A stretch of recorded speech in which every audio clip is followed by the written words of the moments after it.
All right, here we are, another hangout. Today is Friday, and Fridays is reserved for economics slash cryptocurrency.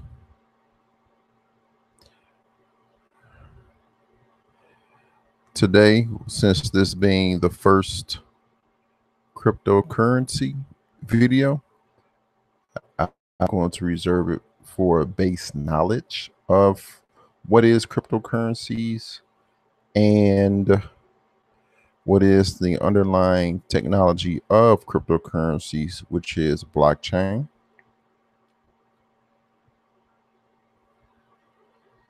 It will not be confined just to that, but once we speak about that, we'll go to some other topics of cryptocurrency and or economics. Sent out the link. Give it a few minutes for some people to join in the chat or the video itself. Cryptocurrencies is one of my new loves. I myself I am an investor. Previously, I invested in the stock market. I was not a day trader. I just was a buy and hold person. My love in the stock market was dividend paying stocks such as AT&T, such as Verizon, such as ABBV, such as Kimberly Clark, the Philip Morrises, the Genuine Parts, Procter and Gamble, Tupperware, WP Carey, General Mills. Those companies pay dividends. And I remember when I opened up my first brokerage account and I was doing my research, and I always asked, well, how do people make money in stocks? I kept coming up with the answer. You invest into a stock and increase in price. That's how you make money. So I thought in my head, okay, but that's, to me, is really hard. Then I found dividend paying stocks. And oh, how I fell in love. I don't remember the first dividend stock I purchased, but I do remember loving AT&T. I just felt this is how people make money. Then I found out different quotes from different investors in the past, how John D. Rockefeller, I'm going to paraphrase this quote again, how he said something to the effect of the greatest feeling he has is when he wake up in the morning and he has been paid a dividend overnight. Then Warren Buffett, he owns dividend paying shares in companies such as Coca-Cola. And I fell in love with it. And soon I found out how people actually invest in these stocks. And when they retire, they have a income. They get to keep their principal. And depending on how they invest, they get a percentage. They get paid a percentage of that principal. What I mean by that is, say, for sakes, let's say a person over their lifetime invests $1 million flat in the stock market, and they invest in stocks that equals 6%. They get paid 6% of that $1 million. 6%, excuse me, 6% of $1 million is $60,000. Now, what you're going to do is take that $60,000 and divide it by 12. So that person is earning $5,000 a month just because they invested $1 million over their working life into the stock market, into dividend paying stocks specifically. And the dividend stocks they invested altogether, the interest, the yield, as they say, equals 6%. So you're getting paid $5,000 a month in your retirement on top of other retirement vehicles you've invested in. So when I heard of that, I just, as I said before, I fell in love. I thought, oh, I've arrived. Now, I first heard of Bitcoin the same way a lot of other people heard of Bitcoin in yesteryears. So the Silk Road is using Bitcoin to buy and sell drugs and ship them. It didn't leave a negative thought in my head about Bitcoin. I just did not equate. I simply did not equate Bitcoin with investing. And I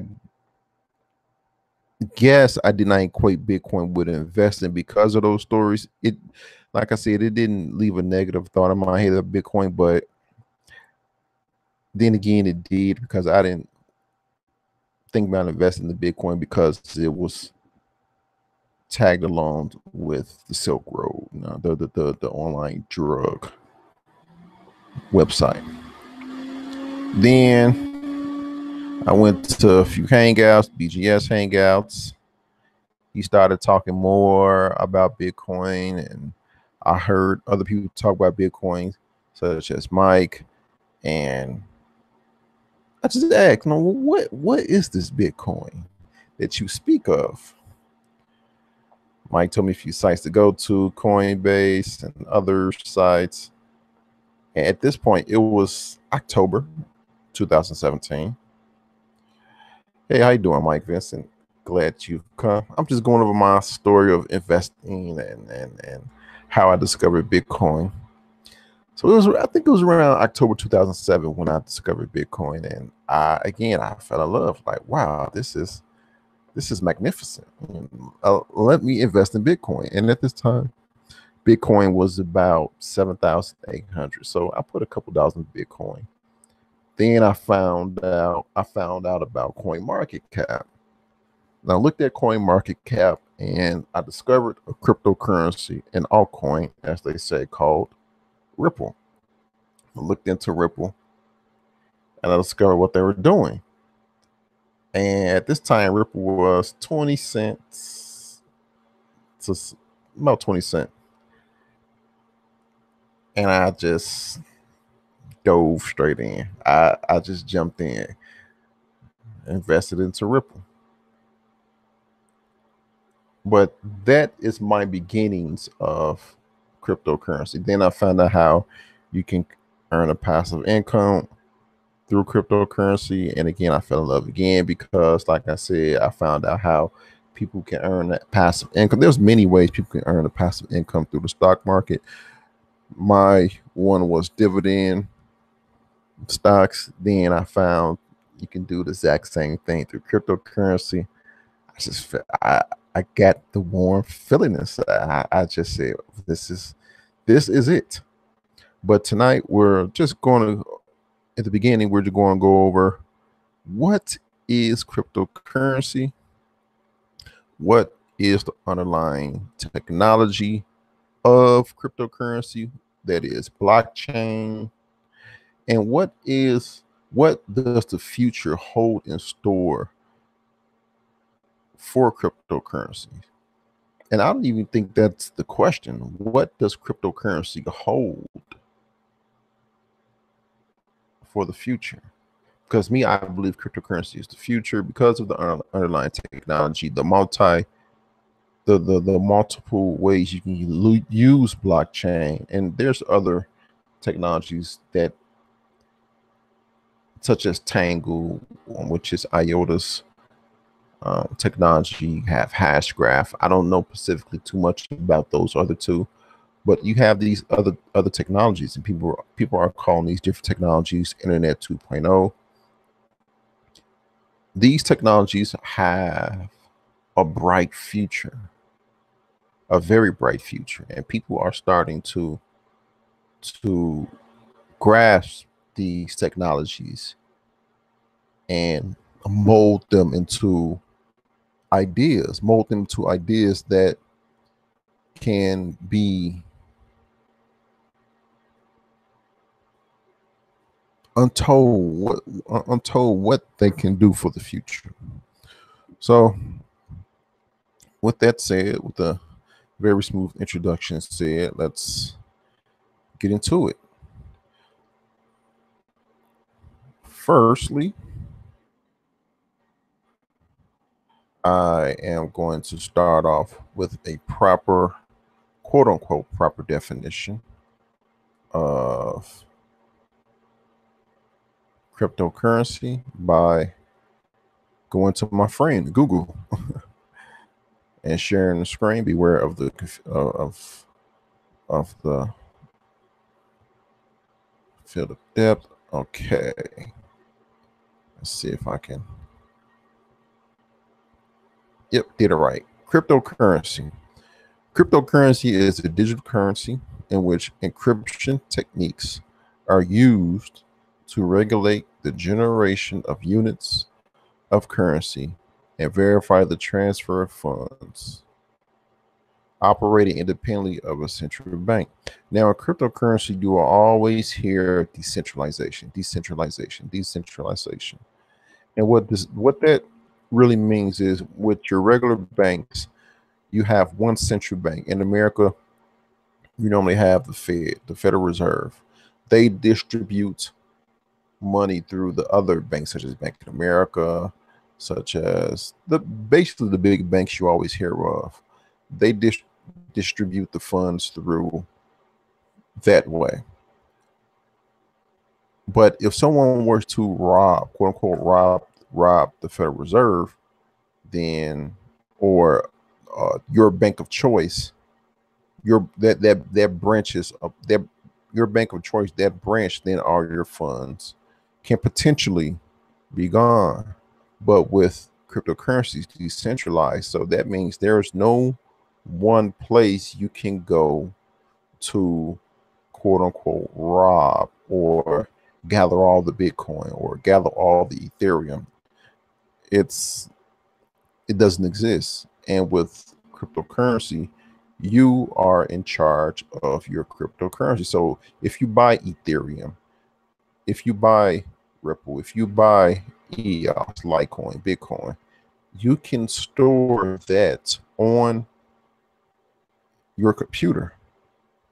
You hold it. You hold all of it. So essentially, if you gather in the future $1 million worth of cryptocurrency, you are in control of that. That's yours. It's not in any bank or anything else. That is your money. So let's have our guests come on in into the discussion, a meaningful, nerdy discussion. And when I say this, I mean this in all goodness. Let the nerdgasms begin. Hello. Hey, Lionel, what's up, man?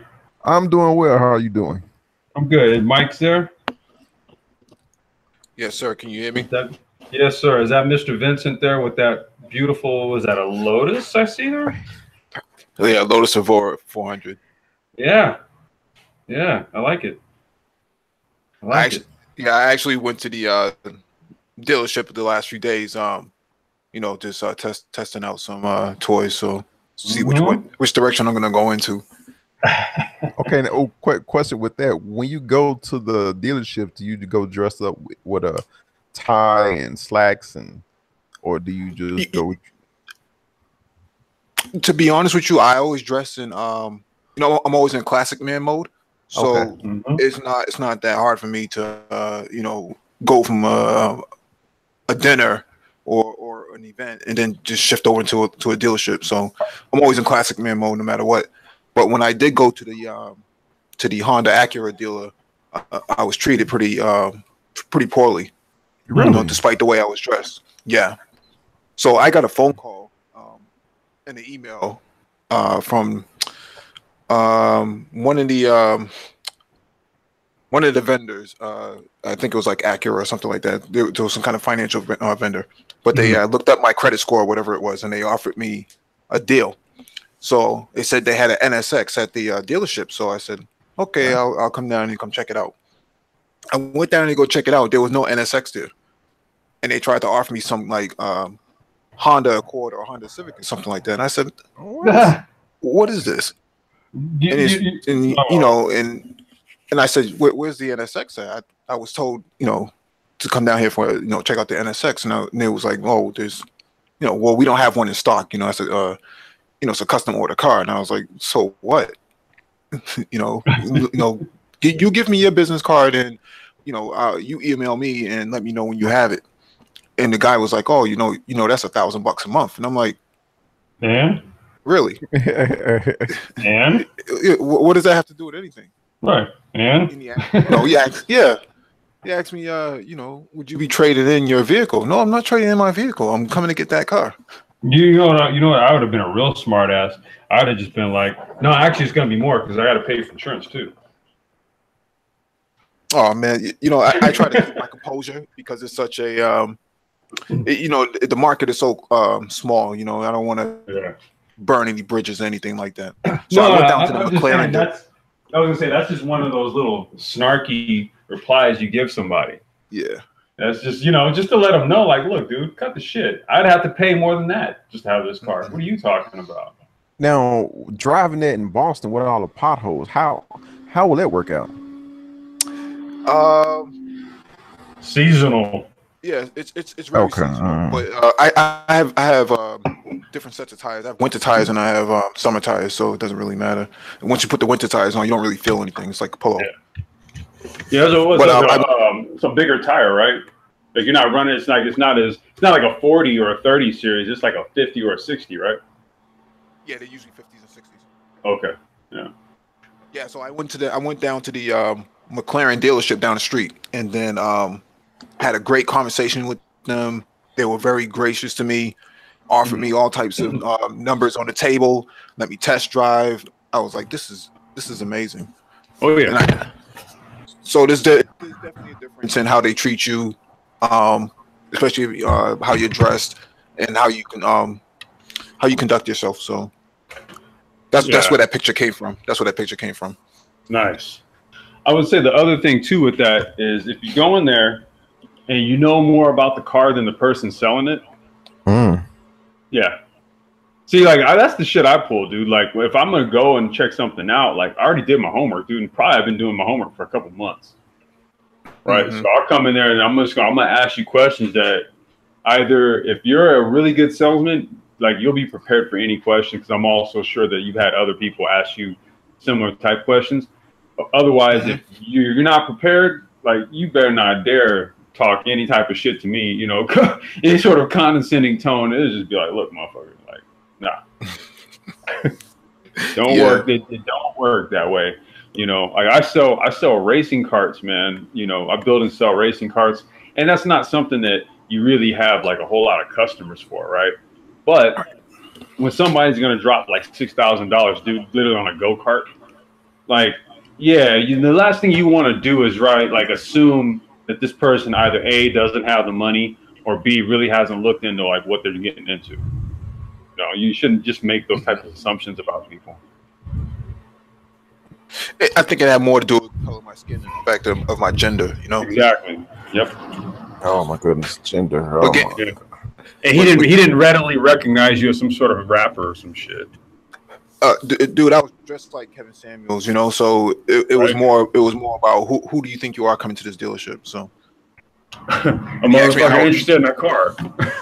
he asked me how I was gonna pay for it. I said with Bitcoin. That's a good one. That's a good That's one. what I'm saying, man. Get snarky on these motherfuckers. Like, look, dude, just so you know, I'm the one here who's looking at the car thinking about buying it. You're the one trying to sell it. Like, dude, don't get this shit twisted. Yeah. But to line up the point about these cryptocurrencies, my opinion on these cryptocurrencies currently is that this is a perfect time for black and brown people to get involved in the market. Yes. Yep. Yes. Please say that again. Please. Yep. Please say that again. This is the perfect time for black and brown people to get involved in the market. I sent you an email, I think, to all you guys about Ujima. Ujima, and, hey, you know what? I got it, and I actually have a response that I started writing back to you today. I'll finish it. I don't think we want to really go into discussion, or maybe later, you know, if you want to talk about it. But dude, I'm real interested in what's going on there, and so whatever we can do on my side to help you, or whatever your objective is in that, let me know how I can help out, man. Yeah, absolutely. And to back to the point about cryptocurrencies, you know,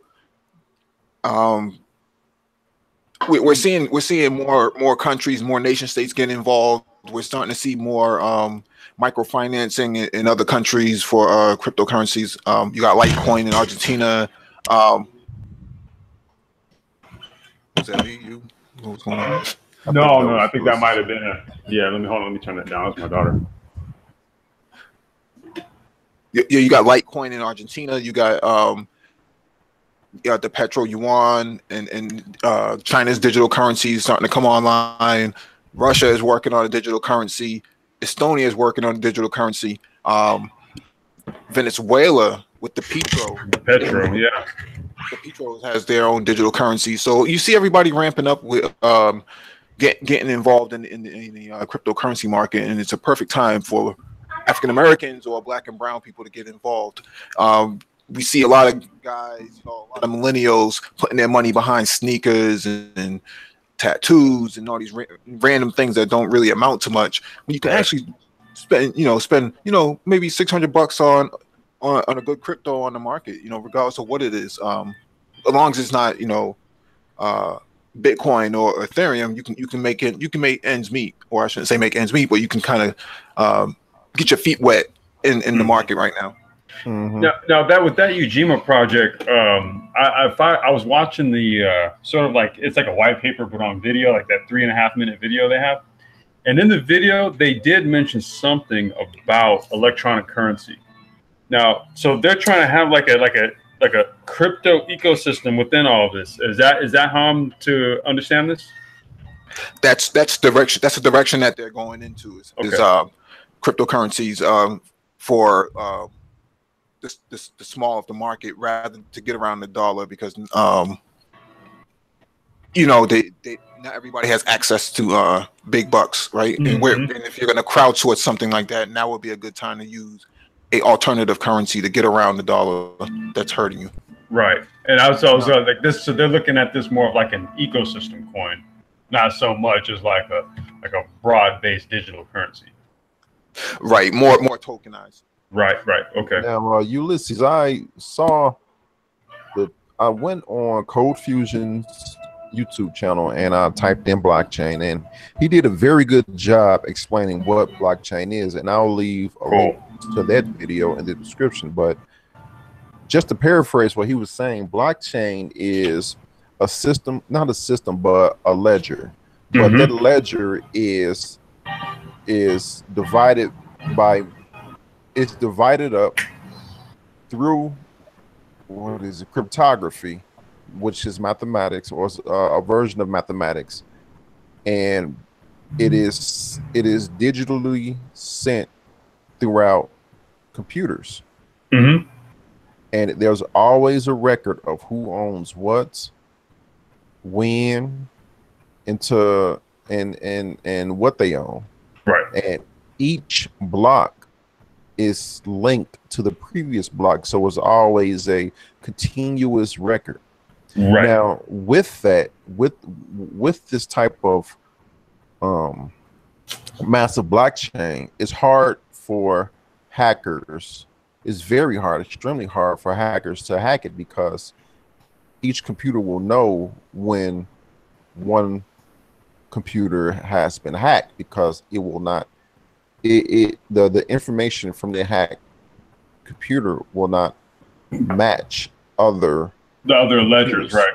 Or yes, the other ledgers. I don't know why I said Right. the other ledgers. That is my that is my version of what I saw what blockchain is. Mm-hmm. Now you do run the risk, right? So let's just say, like, for example, with Ethereum, that's a smart contract based crypto, right? What if you have malicious contracts attached to that shit? Now that is a question that people are raising about. Right. Yeah, obviously it's not going to be perfect. It's good that people raise up these questions, being you know, what's the word I'm trying to look for? I forgot, but it's good that people raising up these questions so they can they can resolve them before they happen. Right. And the thing about it is that that's not necessarily a hack, right? Like the system or the blockchain itself wasn't compromised in any way. That's not what happened. What it is that there was a contract, right, attached to a crypto that had some sort of executable action within it. Okay, so it's like they said, these contracts execute themselves. So theoretically, you could have malicious contracts embedded within a within a transaction, and in that sense, you're not necessarily hacking the blockchain per se. All you're doing is you're just ripping somebody off through a bogus contract. Right, right. Yeah. Even good things done. Well, even things. How am I trying to say? Even good things that have the best intention can be perverted. Can be used. Yeah, yeah, exactly. No, that's absolutely the case. So nothing is without its challenges, dude. Like, there's no 100% complete, fail-safe, foolproof anything, right? Anybody who's clever enough can figure out a way to get around something. Right.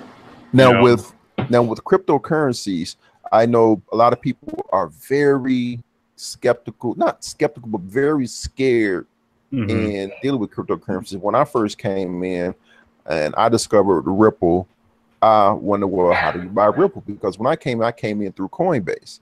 And at the time, Coinbase only had 3 currencies, which was Bitcoin, Ethereum, and Litecoin. Now they have 4, and the 4th is Bitcoin Cash. But when I went to CoinMarketCap, which is the site to go to look up cryptocurrencies and how much they cost, I saw Ripple.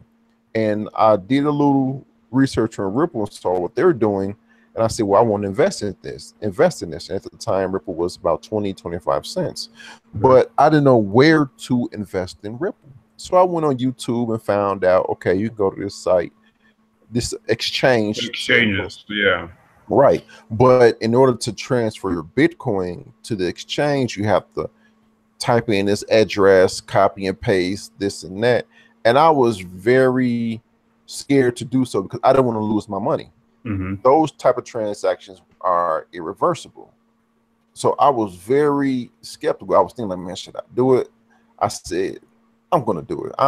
Just do it. I did it. It went through. But the more and more I did that, exchanging my Bitcoin through different exchanges and my altcoin through different exchanges, I felt more and more confident. Now I say this to say, when people first get into crypto and they have to do this, they're going to be scared. They're not going to know who to turn to. They're going to be looking at these YouTube videos. It's just going to be a scary experience.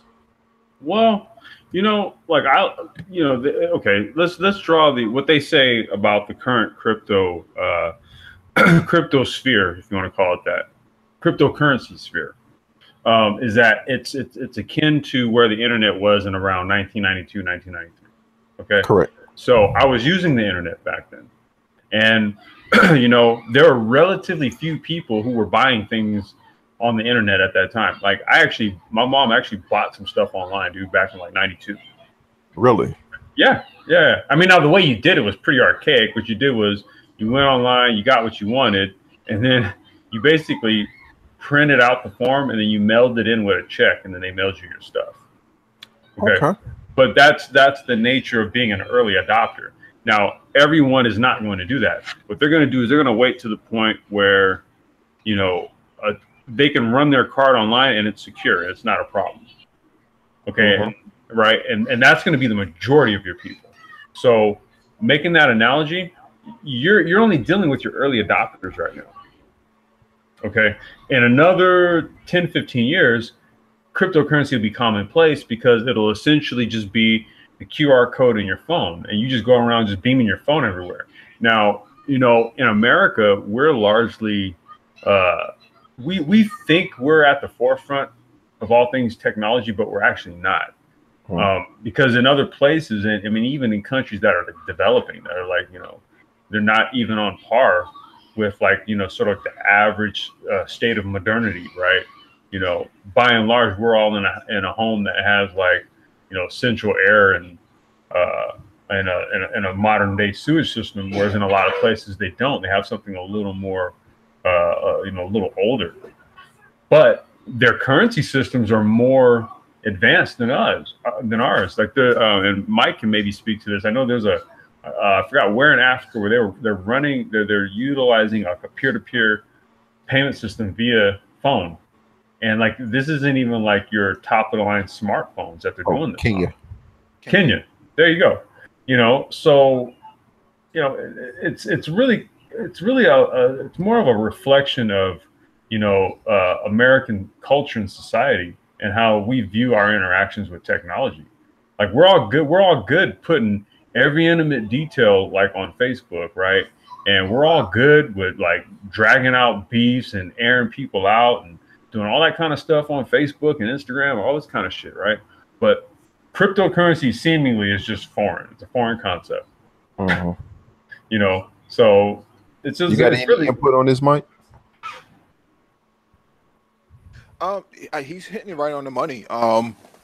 When you start talking about you know, economic liberation, I mean, the first thing you should start talking about is how to get off the dollar, and you start talking about cryptocurrencies. We can, you know, we can, you know, kind of kick the ideas around, because what's different now than what's happening in 1992 and you know, the early adoption of the internet is that you didn't have the infrastructure involved back then. I mean, like Ulysses was saying that you can buy something online, but you actually mail in a check. Now you're talking about people standing, you know, 2 feet away from each other, you know, exchanging currencies or doing business transactions right from their palm of their hands, or even from the wrist of their hands. Now with, you know, with Apple Pay, Google Pay on their smartwatches. Good point. Good point. So now that we have the infrastructure in place, you have the blockchain in place, you have you know, the marketplace, the crypto marketplace, and then you have the back infrastructure, the cloud, that you didn't have to lift a finger or spend a penny on infrastructure. All these mechanisms are already in place, and all we have to do is utilize it to our advantage. And not only that, but wait till the 5G rollout takes place. Now, what? Oh, go ahead, Mike. Go ahead. No, that's pretty much what I wanted to say. Now, what I've come across is different Black YouTubers that, quote unquote, talk about the news, talk about Black poverty, talk about how Black people are at the bottom.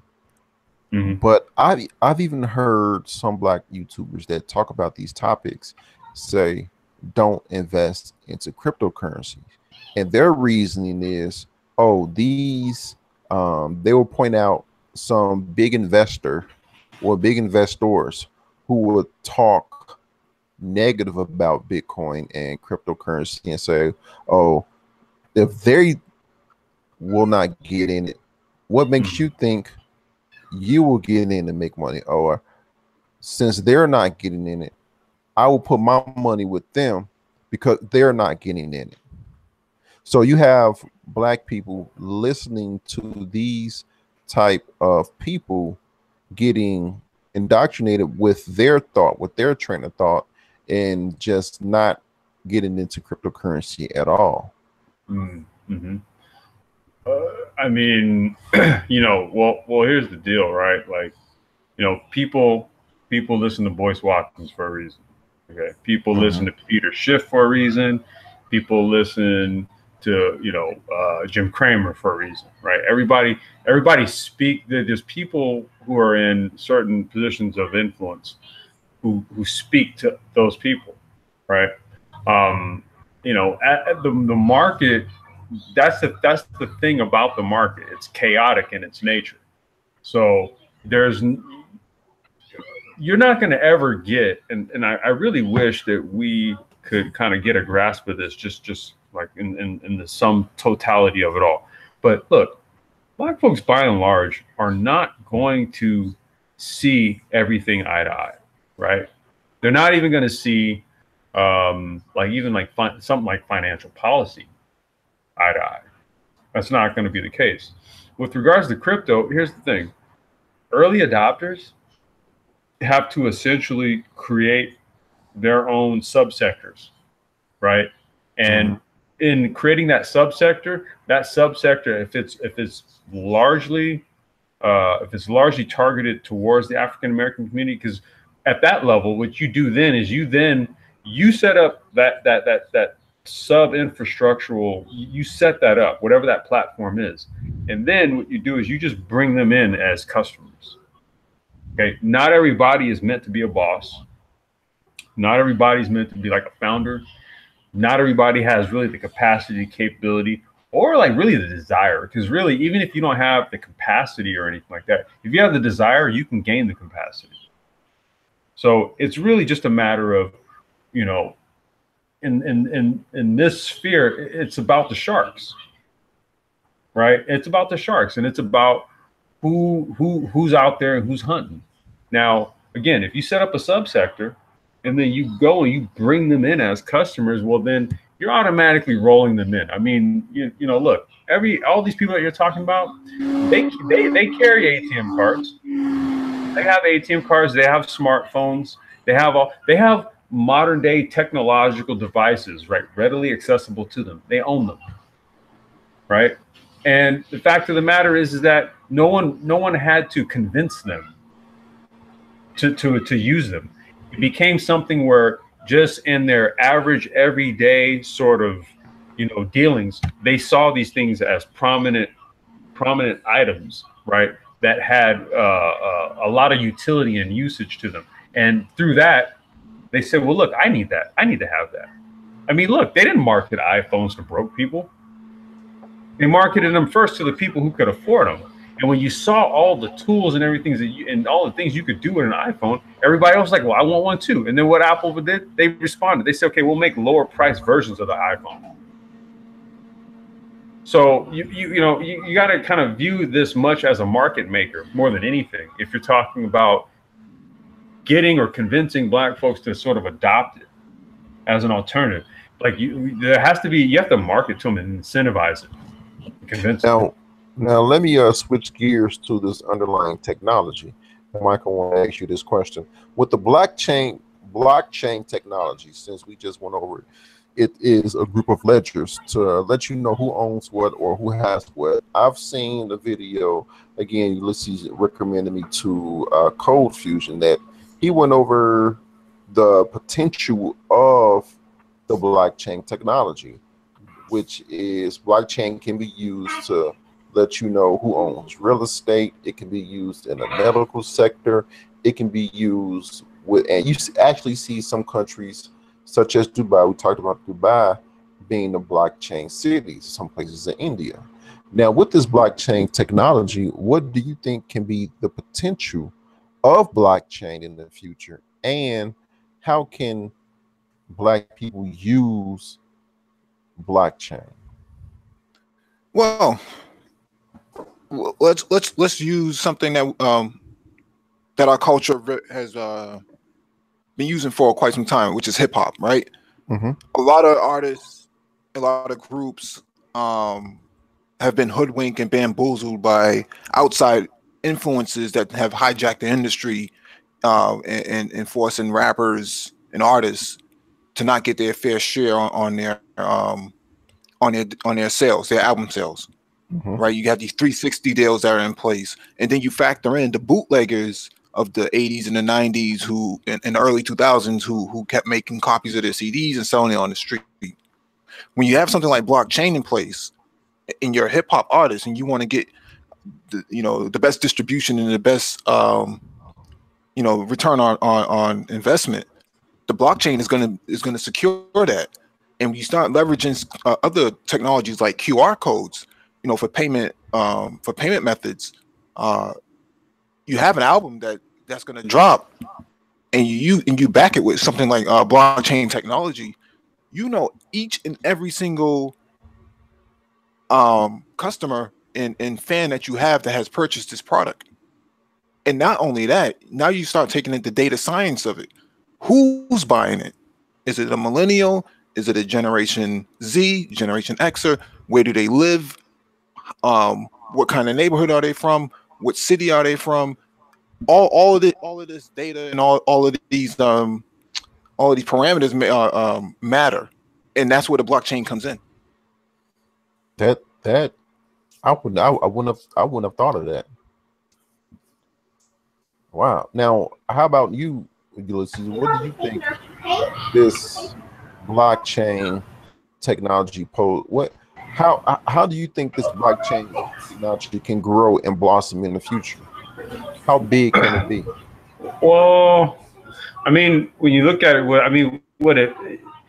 I guess the issue, it took me a little while to sort of wrap my head around it, because I was trying to think about blockchain as some sort of big, huge kind of thing or something, right? That I can kind of perceive as being like this latest and greatest. But that's not the case. I mean, really, it's simple in what it is. I mean, it's a ledger system. That's all it is. But conceptually, it's what it is. Okay. So if you have something like this, there's a whole lot of industries and jobs that it eliminates. Right. It's kind of like a sublime sort of technology that's actually far more impactful than one might get a sense of at first glance. It removes things like litigation, for example. Okay, so we're talking about the legal industry, lawyers and shit like that. Okay, couple that with AI law firms. I think it was what's his name from L2 Communications, Scott. I'm trying to remember his name. His last name, Scott Galloway. He had spoken one of his podcasts. He had spoke to how the legal industry is being impacted by AI and stuff like that, and more automated legal processes and stuff. He was literally saying one of the worst things you could do is go for a law degree, like a juris, a doctorate or something like that. He said it's probably one of the worst things you could probably pursue at this point, unless you have some sort of a highly specialized legal field that you're trying to get into. He's just by and large, he wouldn't do it. I mentioned this on other podcast stuff, but there's a company called Lemonade, and it's the first AI insurance company, and the rates are so low because there's hardly any employees. It speaks to what in the video, the Cold Fusion video, they referenced what they call DAOs, or digitally autonomous organizations, or basically automatic companies. Now this is how you use it, by creating companies that are self-automated. Blockchain allows for that. So again, it's something that's subversive and it's very sublime, but at the same time, if you really think about it, and you say, okay, well, if there were no legal industries, no this, no that, and I can create just a digital automatic company, what would I create? Right? Then that's when you really have to give it some thought, because that could probably be anything. And you know, that's kind of the realm we're in. A lot of like the talk is very it's very it's general. There's not many specifics. I think you'll start to see specifics as more applications are developed. Now, with the DAO, I understand that it stands for decentralized autonomous organizations, and that itself is, I believe, can be huge in the future. Not to borrow a word from Donald Trump, but if I want to share my screen to show you all what I've been looking up here recently, yesterday, yeah, not even yet, just yesterday, but a few. Can you all see my screen now? Yep. All right. I've been researching this coin, Smart Cash, for a couple of days. And just before the big crypto crash that happened early this year in January, this coin has been here. Let me go to this coin was started in 2017, July 20, 2017. But its high has been around $2 and close to $3. But what this coin is a incentivized, decentralized community. The community owns this coin. The community votes. The community, what you can, let's see, you can submit a proposal on what you want to fund, and these are the proposals. These are actual proposals. Smart Cash for senior high schools, sponsor of Estonian National Motocross Junior Championship, and people can vote on this. I forgot where you go to. There has been submitted proposals. Let me see. One proposal that went through had something to do about Ghana. I forgot where I went to, but I've been looking at this site and I've been saying, wow, they are actually this is a very active community, and they are actually using this coin as a way to get things done. Now, one thing about this coin that I absolutely love is it comes with a masternode. And from people, if people don't know what masternode is, a masternode is basically if you hold a certain amount of number of coins of that cryptocurrency, of that single cryptocurrency, you are now authorized. If you have to set it up though, you are now authorized to keep the ledgers of that coin's blockchain. You host. You're one of the ledger hosts. Yeah, you want to ledger hosts.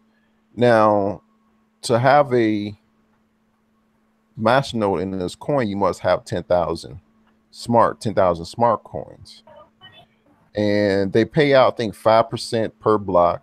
But it's a calculator on their website which shows how much you will get per month. And right now, it's not $1, but if it was $1, so let's go $3 when it was at its previous all-time high.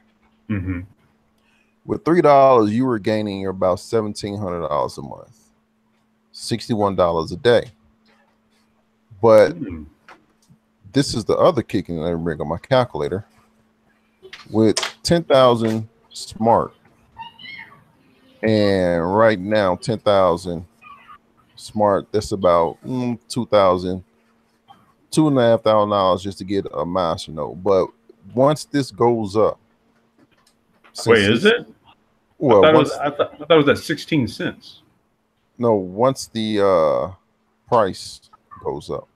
Oh, okay. Once the price goes up, the entry to get and I'm not trying to shield this, but I'm just letting you all know what the cryptocurrency can do for you. Once this goes up, the price of your masternode can be $30,000, $40,000, $50,000. And I'm saying this to say this is just one aspect of cryptocurrency. Here you have a coin which you can propose a project. people vote on it. The community vote on it. You can propose a project. Okay, completed. Oh, here we go. Completed. Sponsor these are funded projects. Right. Sponsor a Mexican MMA fighter. What? Completed. Yes. Smart event in top French business school with 4,000 students. Let's see. It was something about Ghana here. I saw the other day. Proposal for maintenance of smart cash, Venezuela social networks. Yeah. Here we go. Smart cash road show in Ghana, West Africa. These are things that you can propose and people can vote on it. And this is a total community coin. But I'll say this to say, this is one of the things people can, not people, but this is just one of the ways cryptocurrency can let me basically help you out. So I'm trying to say. Yeah, I was gonna say, yeah, let me draw an analogy to what you're talking about, because that would essentially be like every master node is essentially like a bank branch. Mm-hmm. Right? So that means, like, theoretically what you're talking about is like for every master node that one owned or a group of people owned, it would be like them owning a Wells Fargo branch. Yeah. You're just getting paid, and you can own more than one master node. There's no rule saying you have to own one. You can own more than one, and you just getting paid. Yeah, you're basically housing records of all of the transactions. That's what a bank does. Exactly. Yeah, and that's interesting right there. And that's why I try to pound getting into cryptocurrency and getting into master nodes and get into this, because it's literally the definition of passive income. Yeah, the bank. What do banks actually do? You're getting paid just to help secure their house records. Right. That's it. That's it. That's it. That's it. You know what? That's, you said it's smart cash? Yeah, smart cash. Now, okay, smart cash. They have a very, very, very informational website, and their Discord is very popular, and people will help you out. But yeah, but they're just one coin. Well, I was gonna say, like, given and it's okay we put this shit out there, it doesn't really matter. But given that we've been engaged in discussions about various crypto projects and stuff like that, I mean, would you see like something like would you see do you see the benefits of actually just utilizing a pre-existing platform as opposed to maybe creating your own? I mean, in something like this, I mean, you are my that's like a general question that I have for you guys. It depends on the coin, because if it's been in existence since 2014, and you take it over, you will have to now go on a campaign to have people say, hey, we're the new developers, we're taking over this coin, we're rebuilding the community, we're more serious. And some people may have negative thoughts about the coin in the past. Just opposed to the point to starting a new coin, you're going to have to go through the same thing. So it really depends on you. Mike, what do you have to say about that? I'm a little indifferent to that, because if there's already a currency in place, a crypto in place, and the valuation is going up and not down, I want to jump on the wave of what's going up, right? And I don't want to have to start from scratch and wait for it to boost up, especially in our markets, right? In our culture, in our demographics, it's hard to get that kind of traction. So I want to get behind something that already has traction and leverage it to our advantage. Yeah, I was gonna say I think after from last week's conference call we had, that was kind of my thought coming away from it. I was like, you know what? If there's something we can already just use, I think there's a lot of work we were avoiding by doing that, you know? Right. And you know, you don't want to reinvent the wheel if Goodyear's already been retired, right? Right. Exactly. Well, yeah. Exactly. Then that just said that now I understand where you're coming from. You really don't want to reinvent the wheel. Right. Yeah. And when you start talking about cryptocurrencies and how it can really benefit black and brown people, we can look at it again. We can start looking at crypto bonds, right? Okay. So you're talking about bonds being given to children that are not even born yet. So as soon as they're born, they're being supplemented or complemented with this crypto bond that's secure, but also will boost its value over time. So you're talking about a 30-year bond, maybe a 15-year crypto bond that's gonna increase in value over time.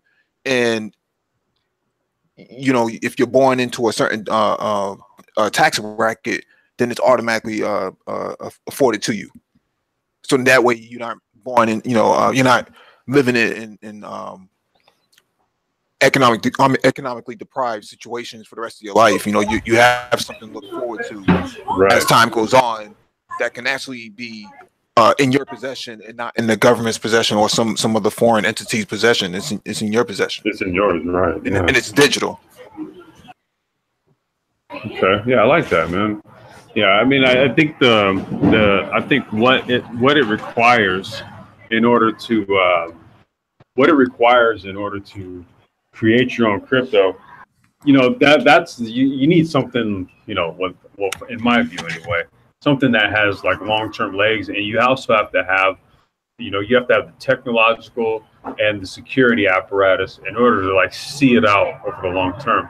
And I think if you're really just trying to leverage it in terms of like, so for like ecosystem usage or like bond usage or something like that, I'm not sure if that's actually the way to go. It might be best to just use something that's already there, right? Something that has like good growth trajectory, you know, a solid application. And yeah, like you said, just use something pre-existing. Mm-hmm. Now, Mike, you sent me a video, email about Binance, which is Binance is the top cryptocurrency currently right now, and it's been in existence since about mid last year. Now, Binance has been rated to be worth. It depends on where the market is, and depends on who's evaluating it. But since Binance been in existence, it has escalated from, you could say, obscurity to being the best cryptocurrency to go to buy your cryptocurrency. The user interface is simple. It's easy to purchase cryptocurrency. It's easy to deposit your existing cryptocurrency on it, to sell or trade, or to withdraw your cryptocurrency. And recently, within the last few days, it added a feature to convert your dust, which is minute amounts of cryptocurrency, into their Binance coin. And with their Binance coin, what the Binance coin is if you purchase Binance coins and hold it on their exchange, you get a reduction in the trading fees. And throughout time, what Binance do is they buy back their Binance coins and burn them, which means the Binance coins you hold will go up in price. But with the video you sent me, it was saying that Sequoia, I think Sequoia is a venture capitalist firm. Mm-hmm. It evaluated Binance at $60 million, but that was when the crypto market did not explode. It didn't hit that explosion late last year. Then I forgot who evaluated. Someone else evaluated at $1 billion. And obviously, the owner of Binance is going to go with the higher evaluation. Now, with that said, what else was this video speaking about? Contract agreements being breached.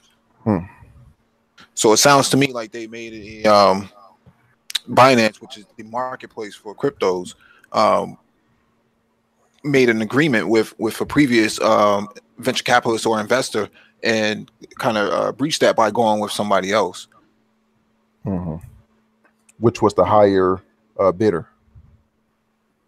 Right, which is the higher investor, and maybe there was some. I mean, I don't know what the stipulations are, but maybe there was some hard line faults that they had in their contract that said, you know, if you decide to go to market, you can't go.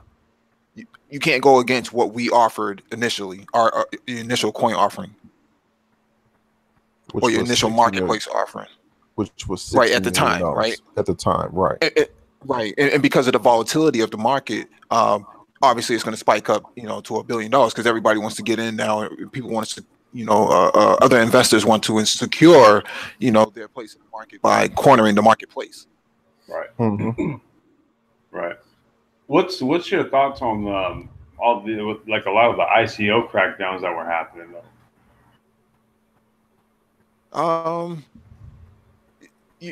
There's so many.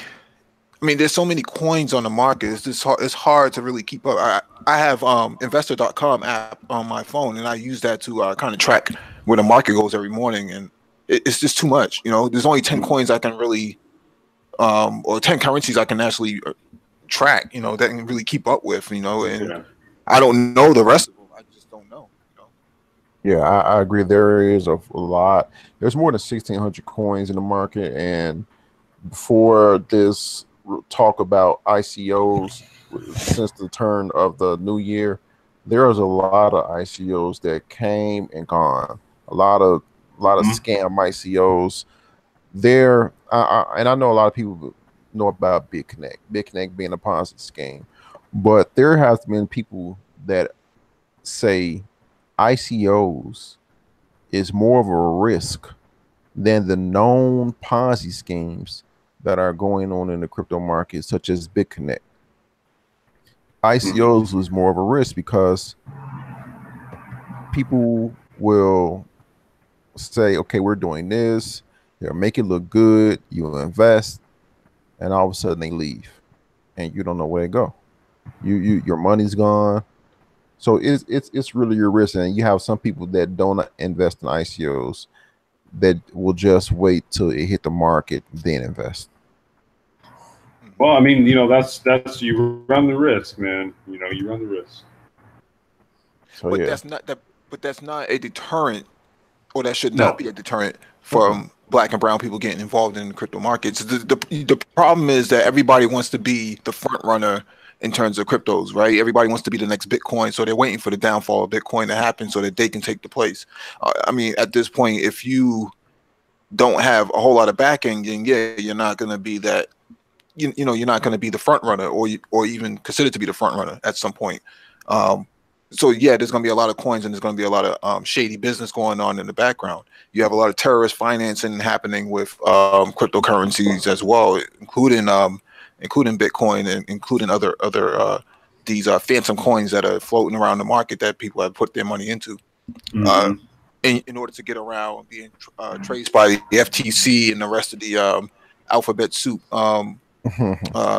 mafia that tracks you down. We know that UBS, Bank of America have been in the past were caught financing cartels in Central America, as well as terrorist organizations out in the Middle East. So man, that was HSBC just as recent. I think it was 2011 when James Comey was overseeing. So it's that whole bit. Right. There's actually a very good book on this by a guy on YouTube named Scott Bennett called Shell Game, who talks about terrorist financing through cryptocurrencies and whatnot.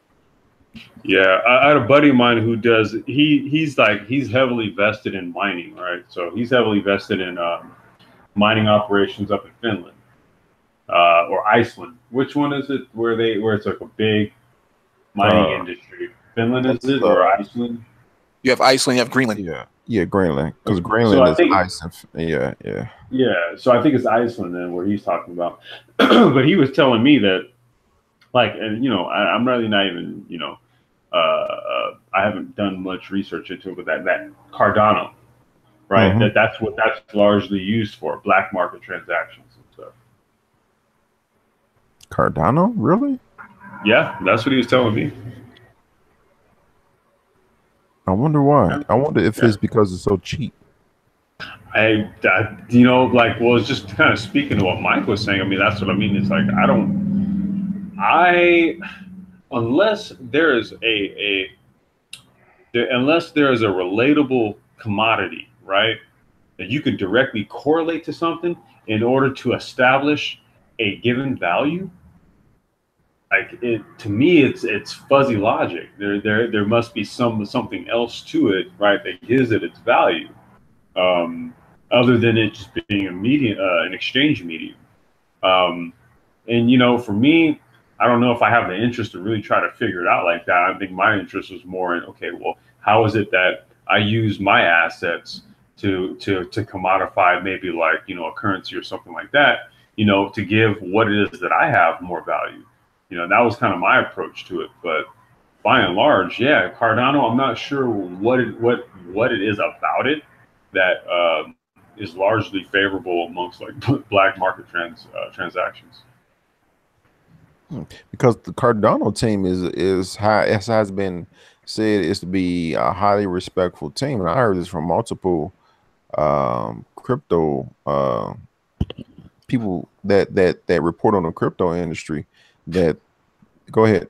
No, I was just going to say that the team may be respected in the industry that they work in, but there are threat actors and bad people who are using it for nefarious reasons out there. You know, behind the backs of the actual inventors and the you know, the teams that's behind it. Their team doesn't have any idea who's doing what, because it's all secure anyways. The transaction. Yeah, it's secure. You know, you don't really know, yeah, the nature of the transaction, who it's from, who it's going to, and what it's for. And then, you know, just to kind of speak to what Mike was saying, you know, even with Ethereum, you know, I mean, initially the smart contract feature is what drew me to it, but then there's this whole notion that you could actually embed a malicious contract within a transaction. And I'm like, whoa, okay, well, wait a minute, you know. So there's always things that are created with the right intentions, but then there's always someone who says, okay, well, how can I use that to my advantage? Right, and it's how they get their you know, their money out of the country, right? Because you have capital controls in places like the United States and Russia and other places. So what was happening was they were buying used cars at salvage or whatever the title was, and they would flip these cars and then send the money overseas through Cardano and through these other mechanisms into the hands of you know, bad people. So you know, a roundabout way of, a creative way of money washing.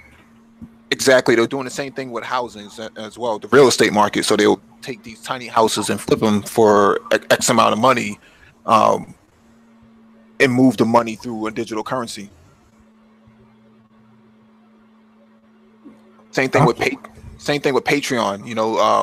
You support my Patreon. Go to my Patreon and support my Patreon. You have no idea where that money's going after that, because the Patreon can the Patreon can is accepting Ethereum, Bitcoin, and other Ripple as well. So wait, Patreon accepts that now? From my understanding, I think they were accepting Bitcoin at one point. I think that's what it was. But you have other crowdsourcing platforms that do accept Ethereum as well. So yeah, I know, and you know, Noah and I, we were talking about maybe, you know, splitting like the platforms that we use, but I know, like Steam It. We use a platform called or is it DTube or something like that? No, DTube runs on the Steam It platform. On a Steam It platform, right? Okay, that's how it works. And DTube is like a YouTube, but it's like it's like a content creator video site type of thing, but it runs on the Steam It platform, and then, you know, you're paid in cryptos. I think they said they even pay people who, like, consume or like watch or consume content as well. Yeah, what it is, you get paid two different ways on Steam. You can get paid by creating content, or you can get paid by curating, which means just upvoting people's videos. Interesting. Yeah, and you can get so that when you upvote, I have a vague understanding of this. I'm still learning about it. When you upvote in a roundabout way, that money after a while comes back to you. So the money just circulates in the system. And then DTube, which both DTube and Steam it, and there's other platforms like this out there. They are YouTube competitors, Facebook competitors, Twitter competitors, Instagram competitors, where you can get paid because with YouTube, there's this whole YouTube apocalypse going on. People's videos are getting demonetized. People are losing income. So now they're going to Patreon, but the transition of their subscribers going to Patreon to support them is low. So they're finding alternative ways to continue to get paid while trying to support themselves while doing content. And now Steaming is coming along at the very best time, in my opinion. So a lot of people are going over to Steam and DTube and all these other platforms, and in the early stages and getting paid. Okay. Yeah, I like that idea. You know, again, you know, if you're thinking in terms of early adoption, you know, this would be like the time to jump on that, much like how it was to jump on the YouTube monetization bandwagon when, you know, you could actually make some money on YouTube. Yeah. And with the Steam it, you are not susceptible to demonetization. Only thing that will hold you back from not being paid is you don't create, you don't curate, or well, I was gonna say you get downvoted, right? Yeah, you can get downvoted, but it all evens out after a certain time. It all evens out, or no one is gonna strike your video and say, well, no centralized entity is going to say, okay, our bot doesn't like your video, so we're going to demonetize it. Right. That's the allure of Steam and DTube from YouTubers' perspective. Well, I was gonna say, I think, you know, YouTube's model is like fundamentally it's completely different, man, as far as how they sort of position themselves to sort of be like the television network of the internet. But I think they themselves really didn't account for you know, shifts or changes in technological trends, new technology and stuff. I mean, dude, who the hell heard the term blockchain back in like 2005, 2006, 2007 when YouTube got off the ground? It was unheard of. It was unheard of, and right? So if it was unheard of, how could you account for such a technology that would be such a threat? Now, Lionel, can you just give me just like 1 minute just to digress for just a second, please? Oh yeah, go ahead. It's only three of us. Oh, okay.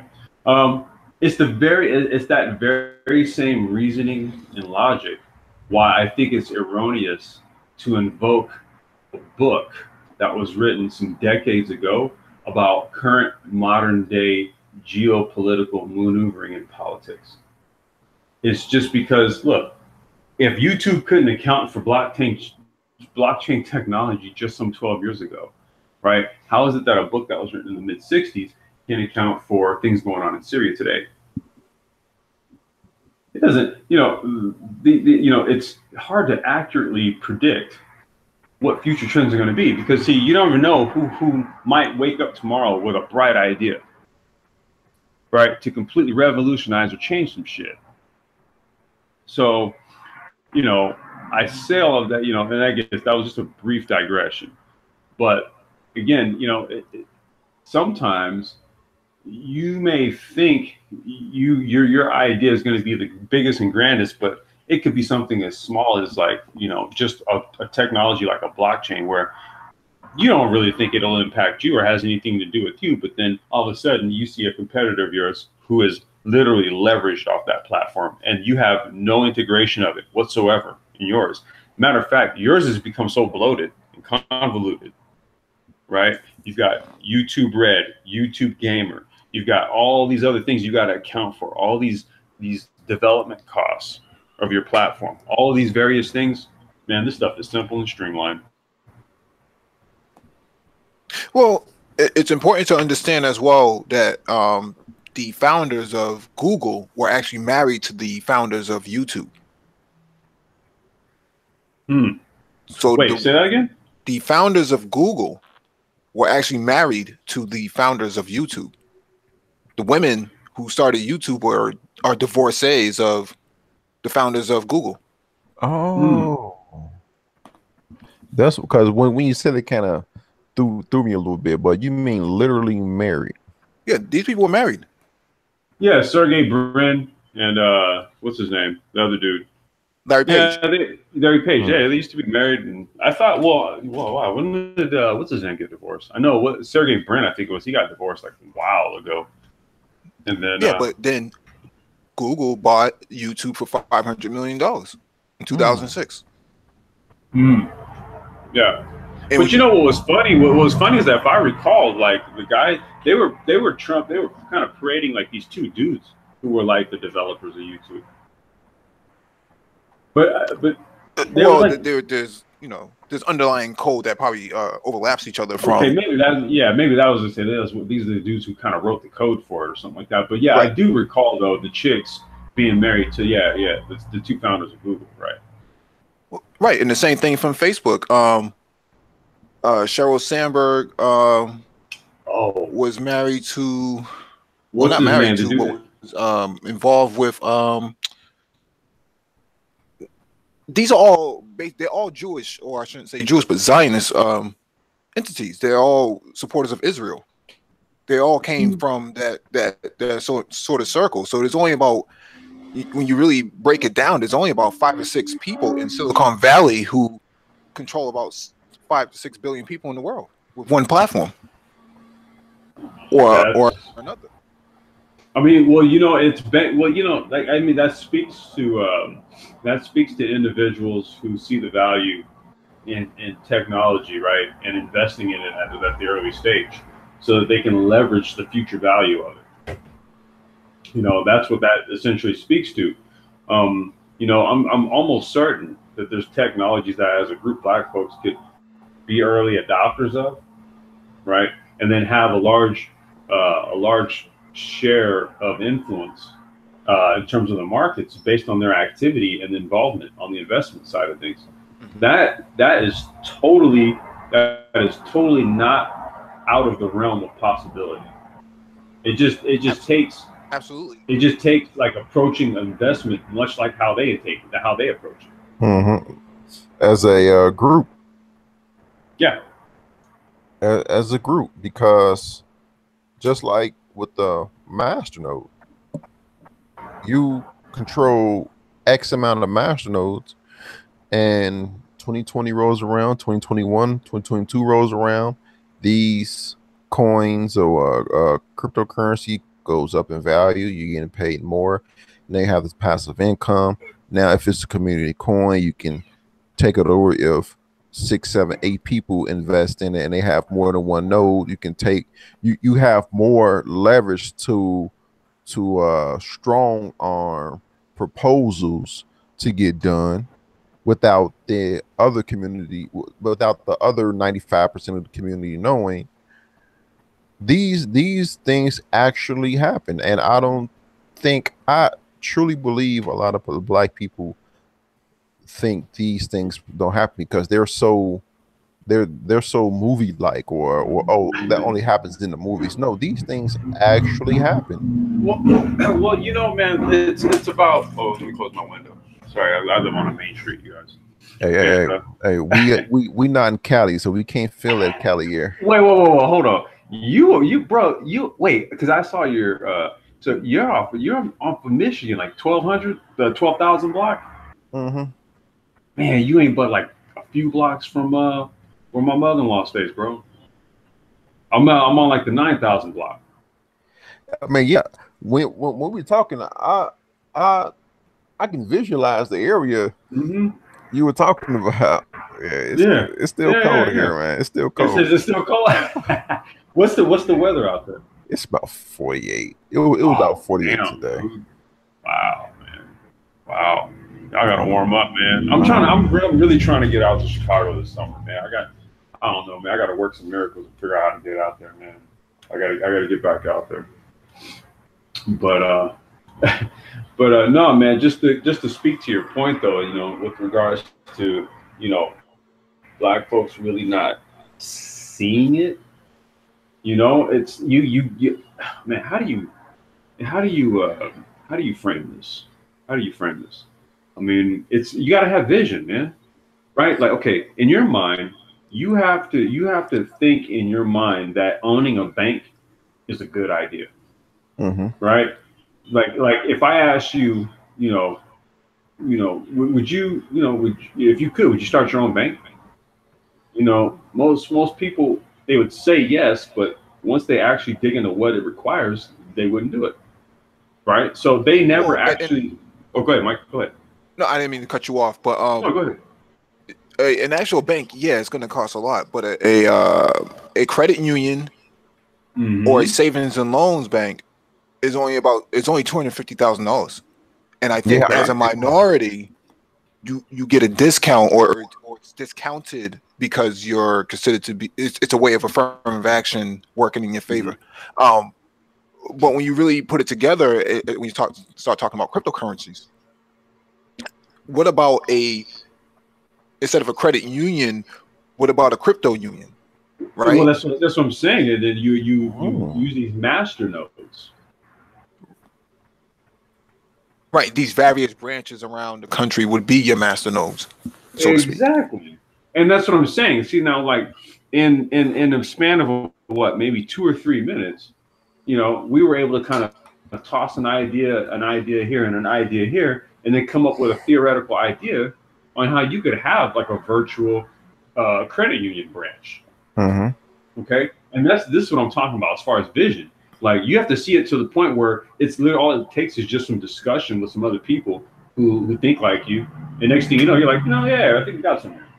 And then when you look at the bigger picture and to equate the bigger picture with an actual big painting, a large oil painting, it doesn't have to be perfect. Small parts of the painting doesn't have to be perfect. Yeah, you may find a inconsistency here or inconsistency there. Something doesn't work out here. Something doesn't work out there. Okay, but in the big picture of things, you don't see that. Well, I know. Let me ask you something. What just happened this week? What just happened this week with your stuff that you ordered from me? Oh, when you call me? Well, I mean, like, I forwarded you the email. Yeah. You know, I'm talking about just in terms of what you're just saying. Like, you can have it, right? But things aren't perfect. No, it's not perfect. Yeah. You know, like you have hiccups or things, you know, that happen. But what is perfect? Yeah, just keep going and finish the bigger picture. And once the bigger picture and the bigger plan is executed, you're not going to remember though. Okay, we had a trip here, we had a hiccup here. That's irrelevant. Man, look, there's no satisfaction in it if there wasn't any challenges. What it means is that it was something that was relatively easy. It was like an easy task for you to do. There was never any inherent challenge there to begin with. The journey, there's more story in the journey than it is at the end. Yeah. And you know, well, you know, also, I don't mean to cut you off, dude, but you know what? I think what we also want to get away from is thinking that there's an end. That's like the large part of truthfully, what plagues Black folks, man, is that, you know, in addition to having vision, you also have to think about legacy. So that means that, like, establishing institutions that live after you've passed on.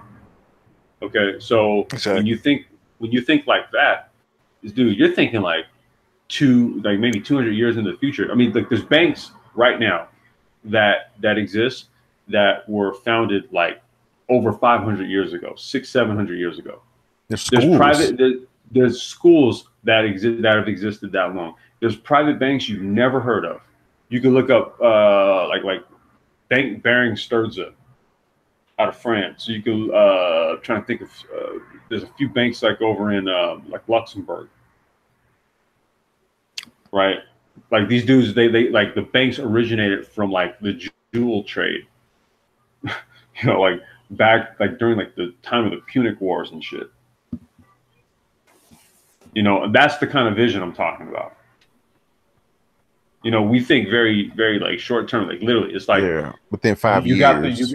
Well, shit or no, you got the Mercedes, you're flossing. I got it. Everybody's I'm done. Yeah, that's it. No, bullshit. That's not it. That's not it. No, dude, the car should simply be a write-off for the business, not the end game. Right. And you know, to bring up another point, you know, Google was actually started with taxpayers' money. Really? Yeah. Yep. It was funded by the federal government. It was a research project. Mm-hmm. Yeah, it was a project. So they didn't really have to come out of their pocket, you know. No, and as soon as that investment group that you referenced earlier, Mike, Alphabet came knocking. Yeah. As soon as they came knocking, what did Larry Page and Sergey Brin do? Drop the F out. Mm-hmm. Dropped out of school. That's what they all do. Look, the end game is to get paid. So if you get paid before you finish school, well, fuck it, I'm out. Look, what I'll do is I'll go on and do something great, and then what I'll do is I'll go back in 10 years, and they'll just give me my degree. The same thing like Bill Gates. They do. They now that you mention that does happen. Yeah, no, because there's what you like. Look, come on, y'all. There's a game to this shit. So you go, you do that, you then turn around and you contribute to the school. You donate to the school. Next thing you know, they're adorning you with an honorary PhD. It's that simple. Because at the end of the day, you were going to pay for it one way or the other. One of the things that was brought up at the discussion last night for Jimma was that there's close to $400 billion floating through the Black community over the last between 2008 or something like that until now. Where's the money going? Dude, you know what? It circulates in our community for all but about 28 minutes. According to the last statistics I saw. I think it literally stays in the community. I think it's down to less than an hour.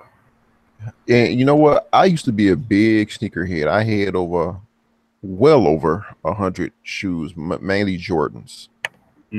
I sold all of them. I only have a few because they getting hard. The last few is hard to sell on eBay, but they still sell.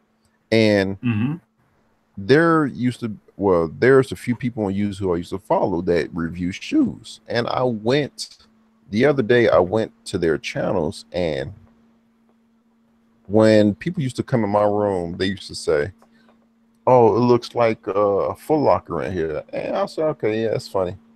But when I look at their channels, I'm like, wow, they look like the back office of a Foot Locker, of a Champs store. And when I sold my shoes, Jordans, I was getting this money back, and I started investing.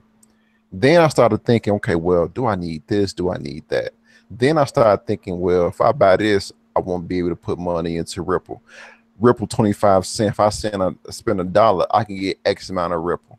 Then I started thinking about cost-effective things. It started to become a chain reaction. Now, oh my God, I stick to my budgets. I stick to my budgets more now than I did 5-6 years ago. 5-6 years ago, when I budget if something went out of budget, I just say I forget it. I'll start over next month. Now, if I have to buy something, and it's like $5 out my budget for whatever I budget for that. I say, you know what, I'll wait till next month to buy. Yeah, see, that's I need to. I mean, you know, it's.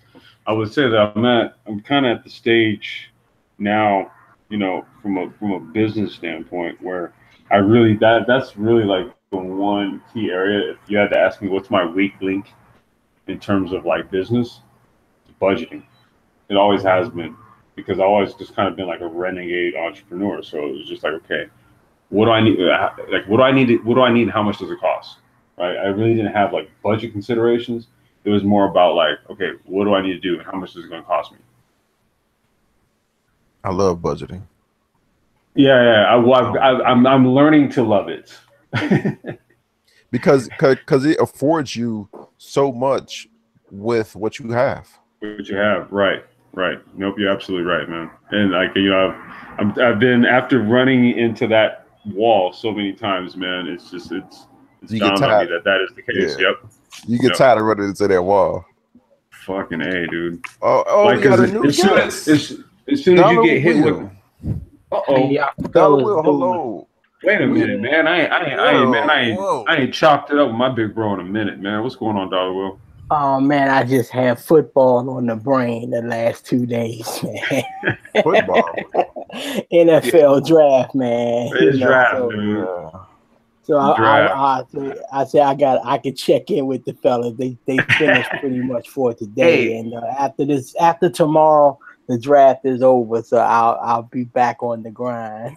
Yeah. Hey, so wait, Baker Mayfield went number 1? Yeah. Wow. Who would have thought, man, when he, you know, from Texas Tech to Oklahoma? Oh, wow. Okay. Yeah, I just had to. Yeah, I don't want to. Go back to the money, man. Well, you're the one that came in here talking about the NFL draft. I was, you know how you relate to class, you gotta have an excuse with that kind of thing. I had to come. Yeah, I can understand. I can just hear it now. You know, instead of the dog ate my homework, you know, it ate my flash drive. Yeah, like, man, you know, NFL draft, bro. You know. Right. But Dollar Will, what we were talking about was cryptocurrencies, and then Lionel kind of set it off with what is it, how it works, and how can we benefit from it, and where is the market going? And right now, what we're just talking about is how to utilize cryptocurrencies to our advantage from a business standpoint as well as a community standpoint.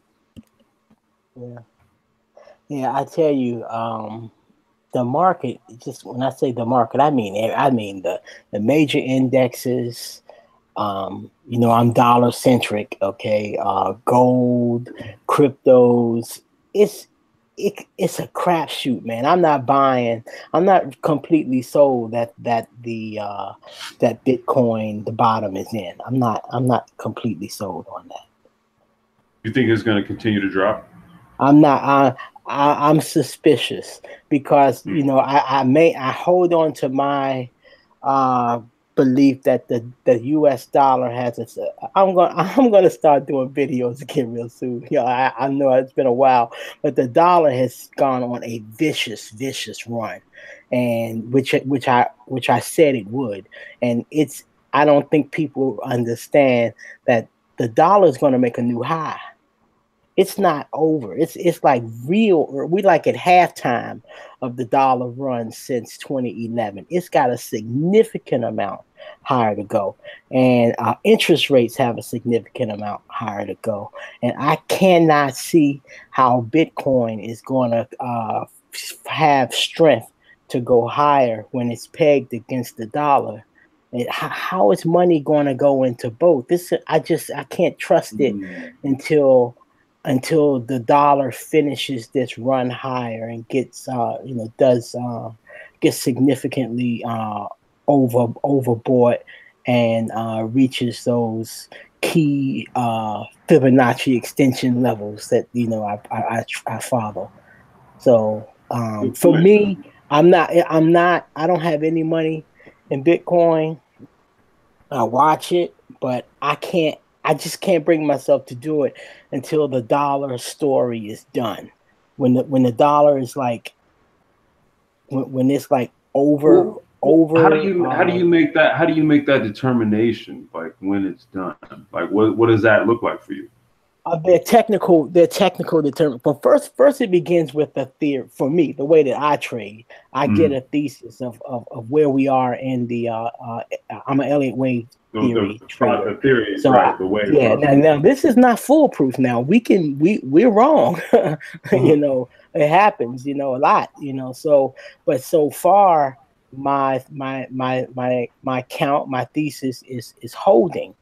You know, so I'm playing that out, but that's what makes the market. You know, everybody's got an idea, and they put their money to back their position, and but I don't think that the market is going to come around to my way of thinking until the dollar takes out the high that it made. It was like a year ago, around like January or something, in the early part of 2017.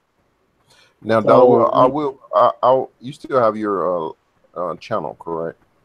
Yes, I just haven't put anything up in a while. Okay. And I'm going to have an explanation why when I do it. But it's because, again, I'm not a day trader. So when we get into these sideways patterns, that's danger for me because I'm not. This is just my personal weakness as a trader. I'm not very good trading these sideways patterns. And in my past, I've lost a lot of money while the market churns sideways. And so what I do is either I hold my position or I exit the market. But I definitely don't try to trade it. That's just me. There's some people that are very good trading those sideways patterns. I'm just not. Now, what's the name of your YouTube channel? My channel is Dollar Will. It's just his channel. Yeah, I'm trying to find, because I was just going to put a link to your channel in the description, but yeah, keep talking. I'll find it. Yeah, it's 1L, or dollar 2L, and one L in Will. I think it's dollar space Will. I believe it is. But yeah, so yeah, that's so there are these certain levels of retrace after a long decline, and the dollar is not reached that point. Well, to my count, in 2011, we should be we should be in a wave 4 right now. That's what I say. Now I could be wrong. Okay, so I'm always watching the way things move to assess if I'm wrong. Right now, to my view, things is looking more and more like I'm right. Okay, because remember, I was telling everybody for a long time that the dollar was going to make a very strong rebound. And if you look at since February, pull up any stock chart and you look at USD/CHF, that's dollar versus Swiss franc. That's the one that I prefer to follow. And you will see that it's been on. To follow Swiss franc. Because it's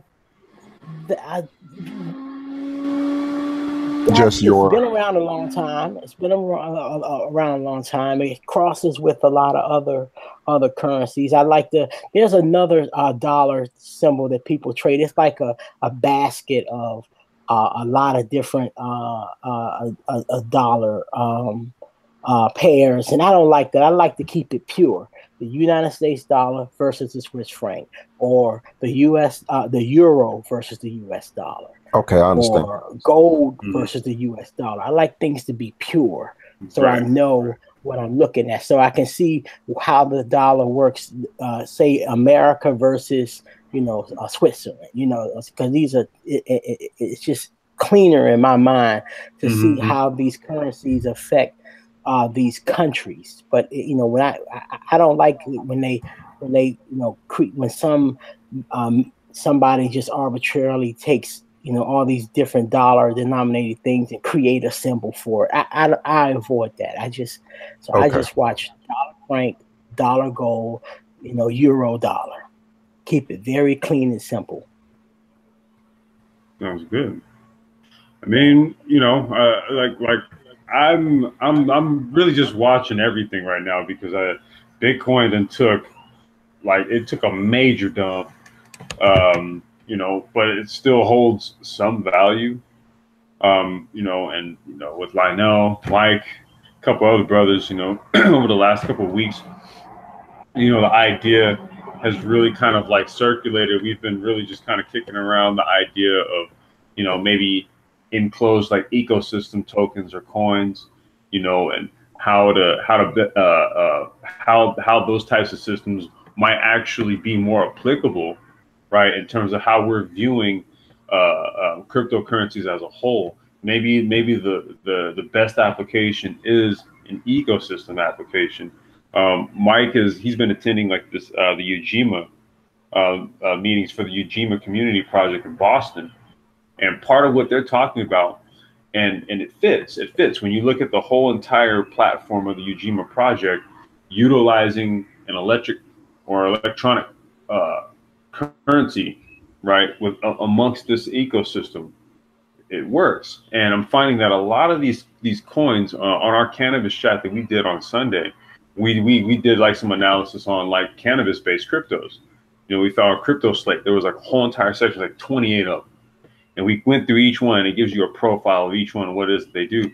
The only ones that we really saw, outside of ones that were more or less tied to agriculture, the ones that we saw that had like the most, you know, value in terms of usage were the ecosystem coins. You know, so you know, I think that might be where cryptos will start to find their footing and their value. I don't think the story is over on it. I think the hype with regards to investing in them is. I think that's over. You know, no, I disagree. Now look, it's gonna be hard to convince those people who put money into Bitcoin when that shit was at $14,000-$15,000. Now that shit has dropped, it's gonna be convince them to go and put some more money into crypto. That's why that's what separates. That's why on my channel the first thing I encourage people to do, you gotta try to learn technical analysis, some form. There are many different systems. Pick one. I choose to use Elliott wave theory. There are others, but pick one. I believe that, again, my view is cryptos are going to go down. Let's say if someone doesn't know any technical analysis, but for that person, I would say dollar cost average into something with a high volume, like Bitcoin, and because the high is not, I don't think the low is in, but I also I feel very certain that the high is not in either. Okay. I feel so. So my question for people, what's over is the gold rush where you put your money in now, and 3 or 4 months from now you're gonna like triple your money. You're likely. I mean, you could put money in now, and you're likely to lose 50% at this level. Okay, it could go or more. But I would say to the person that's long range in their thinking, they're thinking in the 3 to 5 year window, that kind of stretch, and they don't want to miss it, and they're okay with dollar cost averaging with some risk capital, some money that they can afford. I call it Vegas money, that money that you would blow on a trip to Vegas and call fun, and you would call it entertainment. Okay. That amount of money. If you would just, if that person wanted to just slowly put small amounts into Bitcoin, and they're okay with continuing to feed it over, say, a 3 to 5 year window, I think that person is going to be rewarded. And in the meantime, they can study technical analysis. Now, that way they would cover all bases. They're putting money in there. They're not afraid to lose. Over the long term, the dollar is going to run up to its this technical level, and the dollar is going to go into a death spiral. But all the stories that people are saying about the dollar, I'm in the camp with that. It's just that technical analysis helps me time when these things are going to happen. Now, what are they saying about the dollar? Well, it depends on what technical analysis theory you use. I according to my particular, and there's no day you can find, for example, in Elliott wave theory, you can find 2 or 3 people that are counting wrong. So what I do is I look around YouTube and I find people who I think are pretty good at it, and I just kind of watch them and I make my own independent decision, kind of bounce ideas off of people. I have some friends of mine that trade as well. So when you get in it, you'll kind of form a community, if you will, some people that whose opinion you respect. It's not necessarily that you are going to change your opinion because of what they're saying, but if you have like 5 people whose opinion you respect, and usually they echo what you believe, you kind of want to know if you're the odd duck. Okay. I mean, that again, a lot of times I still hold my ground, but I like to hear the argument from other traders that I respect. Now, because I might be missing something, or I just may be being, bullheaded, about a thing and not, I may not have as good a reason as I think, a technical reason as I think, or someone that knows how to read charts too. They can point out something that maybe I just didn't see. Now, people that are listening, they will listen to this in the future, and they hear you speak about learning technical analysis. Where and how can they learn technical analysis? What they can do, first of all, they can sign up to my channel, because that's one way that they can do. Because what I do on my channel is I take real symbols of real things like Bitcoin, the dollar, the Dow Jones, the S&P 500, and I show people how tools I use that are part in the toolbox of technical analysis. I show them how I interpret Elliott wave theory in real time, and you get to see if what I say works or not. If I fail or if I succeed, you get to see it all. You can go watch the videos that are there now. They're old, but they're old as in from the beginning of this year, which is valuable because you get to see me say what I think is going to happen in the future. Now you already know the future. The future is now the present. When what I was saying, what the future would be in January, that's our present right now in April. So you get to go and see how my rationale and see how it went. All right, and I put the link to your YouTube channel in the description. Well, thank you. Because I'm completely exposed. So if I say something stupid, you'll see how it didn't work. But if it works, you have to conversely go, okay, let me see if I can understand that rationale and apply it further.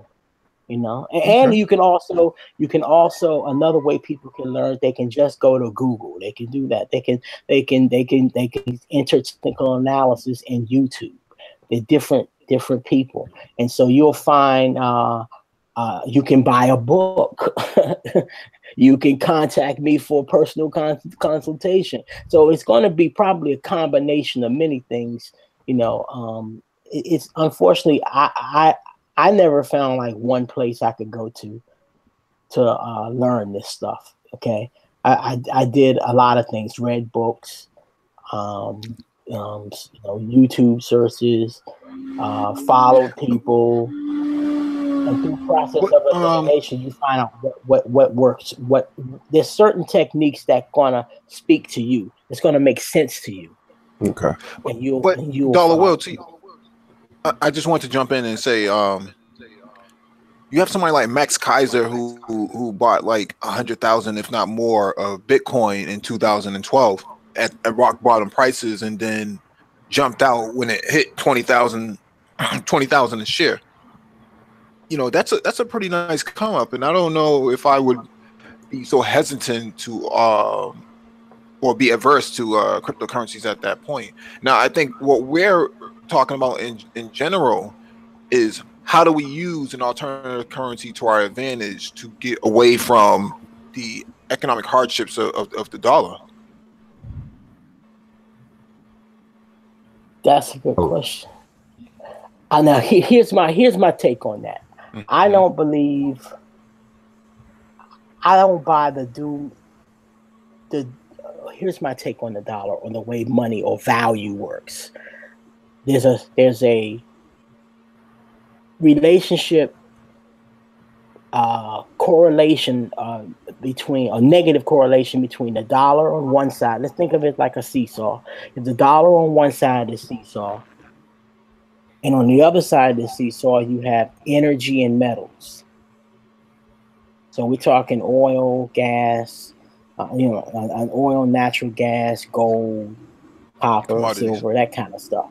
Commodities. There you go. So when the value and what I'm saying, don't take my word for this. Bring up stock charts. Everybody listening, go bring up a stock chart and put in a symbol for oil would be USO. That's like the spot price of oil.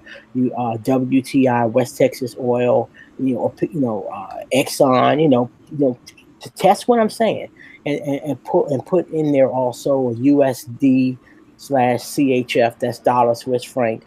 And use the compare feature in the stock chart, and you will see this opposite relationship. It's not exact to the day, but you will generally see when the dollar is trending down, commodities, energy and metals will rise, and then when the dollar changes direction, those things will change direction. So now with that as my from my working thesis for that, when the dollar takes this death spiral, gold will be a place to go. So when people will have a choice between cryptocurrency, this mysterious new thing that nobody really knows about, versus gold that's going to be dirt cheap. Because I'm also of the camp that gold is going to fall through the floor, that this price is not going to hold where it is right now. Now, Dollar will allow me to ask you this. I'm sorry. So let me make this point. So when gold becomes very cheap, what are you going to buy? Are you going to buy cryptocurrency? The market is going to have to choose. You're going to buy this new thing, or you're going to buy gold. I think a lot of people are going to buy gold, but I also believe they both will rise. I think cryptos are going to rise and go to the moon, like gold is going to go to the moon, and the dollar is going to go into a death spiral. But we're not there yet. We're not at that point where that process is going to start yet. Now, wouldn't it be more advantageous for someone to invest in cryptocurrency now than in the future, when everything is still cheaper, relatively cheaper now? Well, that's kind of what I was saying when I started. I believe cryptocurrency is going to get cheaper than it is right now. Now, if the person didn't want to try to time anything, and they just wanted to start making small investments on a regularly on a scheduled basis, that's what dollar cost averaging is. Okay, dollar cost averaging is when you take a small fixed amount of money, and let's say every couple of weeks or monthly, you put a small amount in just by the calendar. Mm-hmm. That's dollar cost average. So even if the price drops, as the price drops, you'll be buying more of it. And when the price rises, you'll be buying less of it because the price will be greater. But you will be involved. And so that way you don't have to time the bottom. Try to time the bottom. See, technical analysis is all about really trying to time the bottom and trying to time the top. That person that bought cryptos at put $12,000 or whatever that was at the bottom, near the bottom of crypto, and then sold it 20,000. I guarantee they were either extremely lucky or they were very good at technical analysis. Well, Max Kaiser bought it at I think it was like maybe $1 a share, or less than $1 a share for a Bitcoin back in 2012, and he bought like 100,000 of those shares. And then does he practice technical? Does he practice? Say it again. Does he practice technical analysis? Yeah, Max Kaiser is basically an economist. He has a channel on YouTube. I sent the video to Lionel before. I think early in the week. I'll forward it. When he has the, I thought we were going to talk about it tonight, but he has the black guy who, the brother who started his own crypto. Wow. Okay. I'll forward it to you, Dollar Will. Well, I'll send it to you. Yeah. See, I remember I said back in 2017, I said way back then that I had no intention of buying Bitcoin or any crypto until the dollar, was fat and ready to burst. And so, but anybody that sold at 20,000, they had to be extremely lucky, or they were most likely a pretty good technical trader, because that's the only thing that would tell you. Technical analysis has you doing things contrary to what the public is doing. So when everybody is loving crypto at 20,000, the technical analysis practitioner of technical analysis will be selling right at that point. And when everybody is hating it, like the people who lost a lot of money in Bitcoin, the technical analysis practitioner style of invest, they're going to be buying when everybody hates it, because we're going to be following what the oscillators say. And so you have to get comfortable. If you're going to be a technical trader, you have to be comfortable being a little bit of a contrarian. It's like everything you say, people are going to wonder, why is it every time I say A, you say B? But because you're looking at when the masses all go one way, at some point there are too many people buying and there's no one selling, or vice versa.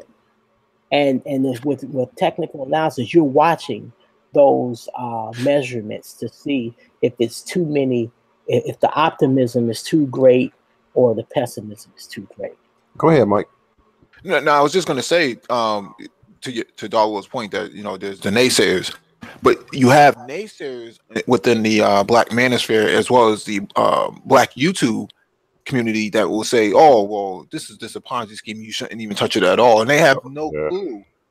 They have absolutely no clue about what a cryptocurrency even is. Oh my goodness! Well, my response to them is, "Are you a trader?" Or not you, but to them, I would ask them, "Are they?" If some person said that to me, I would say, "Are you a trader?" And their answer more than likely is no. Then I would say, "Learn first." Because right now, that kind of opinion is based on fear and greed. So when it's great, their blind greed keeps them in it. And when it starts to when they lose money, because they're hoping that it's going to return, just hopeism. They're not using any kind of science to help them. Then it's just fear. So they're just trading off of emotion. So they don't know what they're doing. That's basically it. Right, and the closest thing they've ever been to a trader is like Trader Joe's or something like that, or Piggly Wiggly. When people say it's a Ponzi scheme, their words are powerful because people listen to that. And my rebuttal to that is, the U.S. government is not going to have a hearing talking about regulating Ponzi schemes. Different governments around the world are not going to have a hearing talking about regulating one big huge Ponzi scheme. That's not going to happen. They're going to shut it down before they talk about regulating it. So when people say that, what do they mean by words are Ponzi scheme? What do they mean by Ponzi scheme? See, people say words like that. They don't literally mean the Ponzi scheme that really happened in the past. They'll say that as a shorthand for a worthless investment. And if they if they were to say to me it's a worthless investment, my answer would be it might be. So what? Because worthless investment, well, even junk appreciates to the moon. Junk bonds. Well, I didn't necessarily mean junk bonds, but a garbage company, not a trash company, but a worthless piece of crap company. That company can command a lot of attention and money, and the share value can go to the can skyrocket. That's the stock market. So does it really matter? Now, I'm speaking as a technical trader because we're just trying to catch a trend. If people think that something is valuable and they're putting money in it and it's causing the price to appreciate, well, we want to be a part of that. Okay.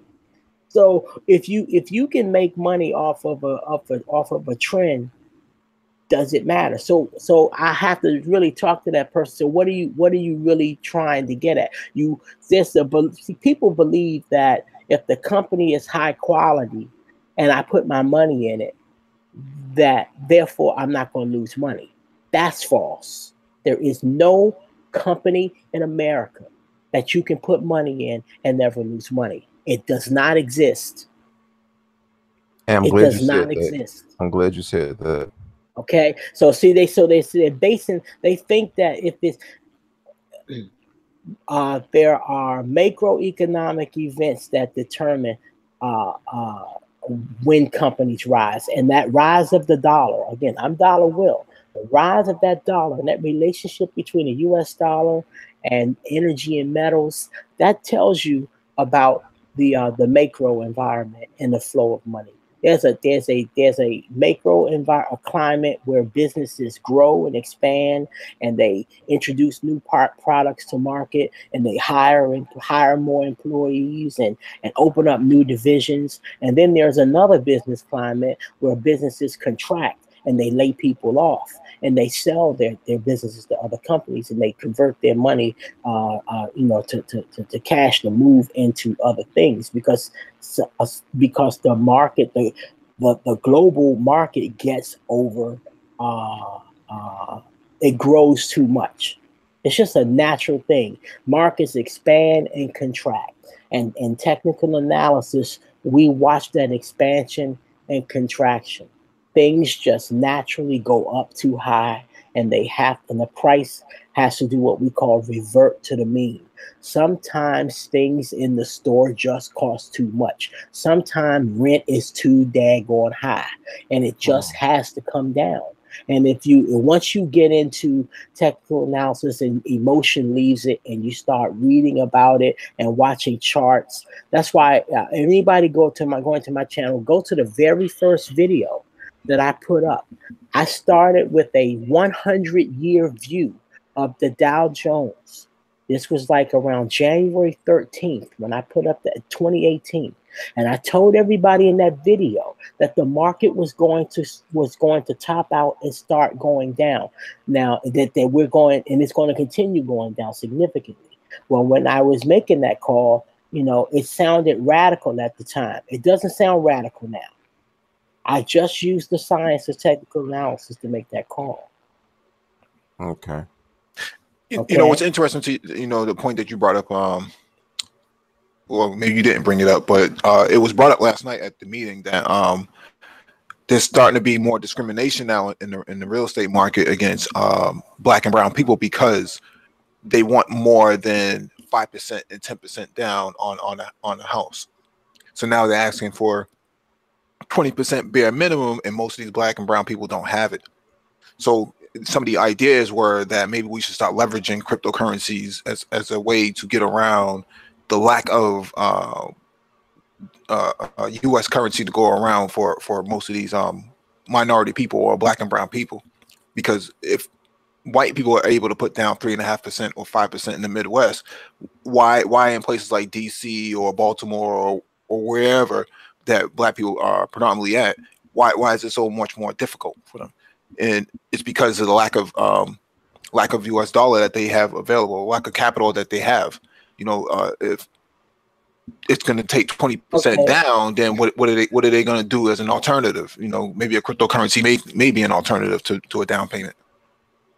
Well, I'm banking is not my thing, but I'm gonna make a guess at it. Now, this is just my guess. It might not be worth anything. When you go apply for a mortgage, you have these debt to income ratios that you have to qualify for. The housing market is exaggerated. That's a bubble. It's also going to go down. Personally, I wouldn't buy a house right now with your money. Okay. So when you have the housing, the price of the house is so high relative to the income that people have. In order to close that ratio of how much skin you have in the game, I mean, you're going in there for putting 5% down. The bank is looking at that small amount relative to this high sticker price of the house. The banks know. They know how to read charts too. Okay? They want you to have some more skin in the game. 2%. So I don't, that's just my opinion. I believe, again, I'm coming at it from a completely objective technical analysis point of view. I'm just looking at long-term charts and that relationship between the dollar. When I say energy and metals, a house is the most important thing in this economy, because what is a house? It is a wood frame, it's masonry, it's copper pipes, it's copper wiring for electricity. You got copper for your washing machine and appliances. You got wood and metal frame furniture you sit on.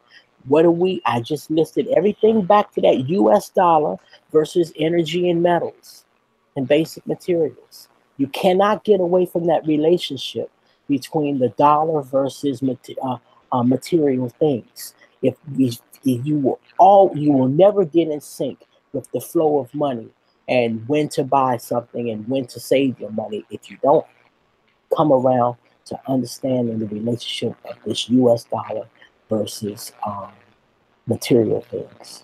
Now, and you can follow me on my channel. I say it a lot on my channel, and listen when I say it, and go and bring up charts and look at it. I will show it. I show it from time to time.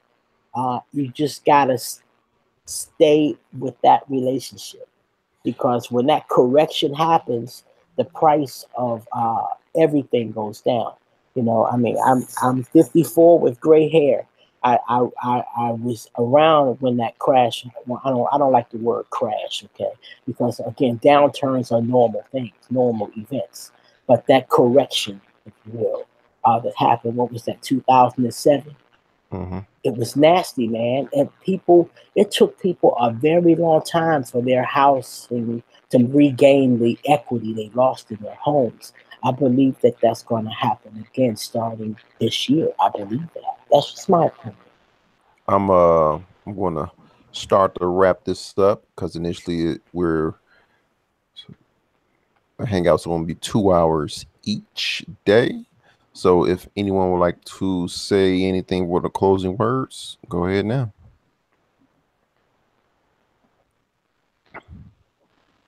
I talk too much. Anyone? No, I just wanted to say I think this was a very healthy dialogue about cryptocurrencies, as well as the market itself, and we should probably resume this next Friday and pick up where we left off about how we can actually leverage alternative currencies, and as well as commodities to advance our liberation. So, Ulysses? I think he's doing something. I think went to go get the beer or something like that. Okay. Well, yeah, Dollar Wheel Mondays we speak about automation. Wednesdays, last one was a very good hangout. Me and Mike was talking about Wednesdays is always going to be about geopolitics. I learned a lot to say to that's I learned a lot. And Fridays is economics. Next week Friday we will pick up at the same spot, and we will have the video Mike sent out about the black man starting his own cryptocurrency. We'll have that a part of Friday's hangout also. Yeah. Okay, I'm sorry. What time is it normally? It's between 7:30 and it starts between 7:30 and 8 Central Time. Okay, gotcha. So, yeah, so I'm going to start prepping. Go ahead. No, I was just going to say it's about 8:30 Eastern Standard Time.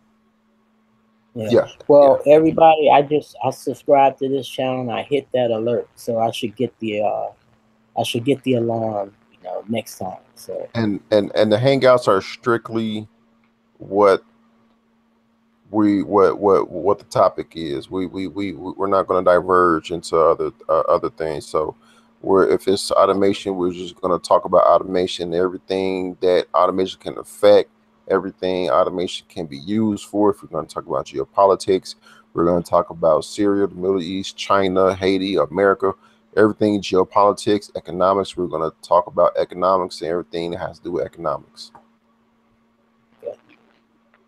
So yeah. And with that said, I thank you gentlemen for joining this hangout, and I'll catch you on the next one. All right. Peace. All right.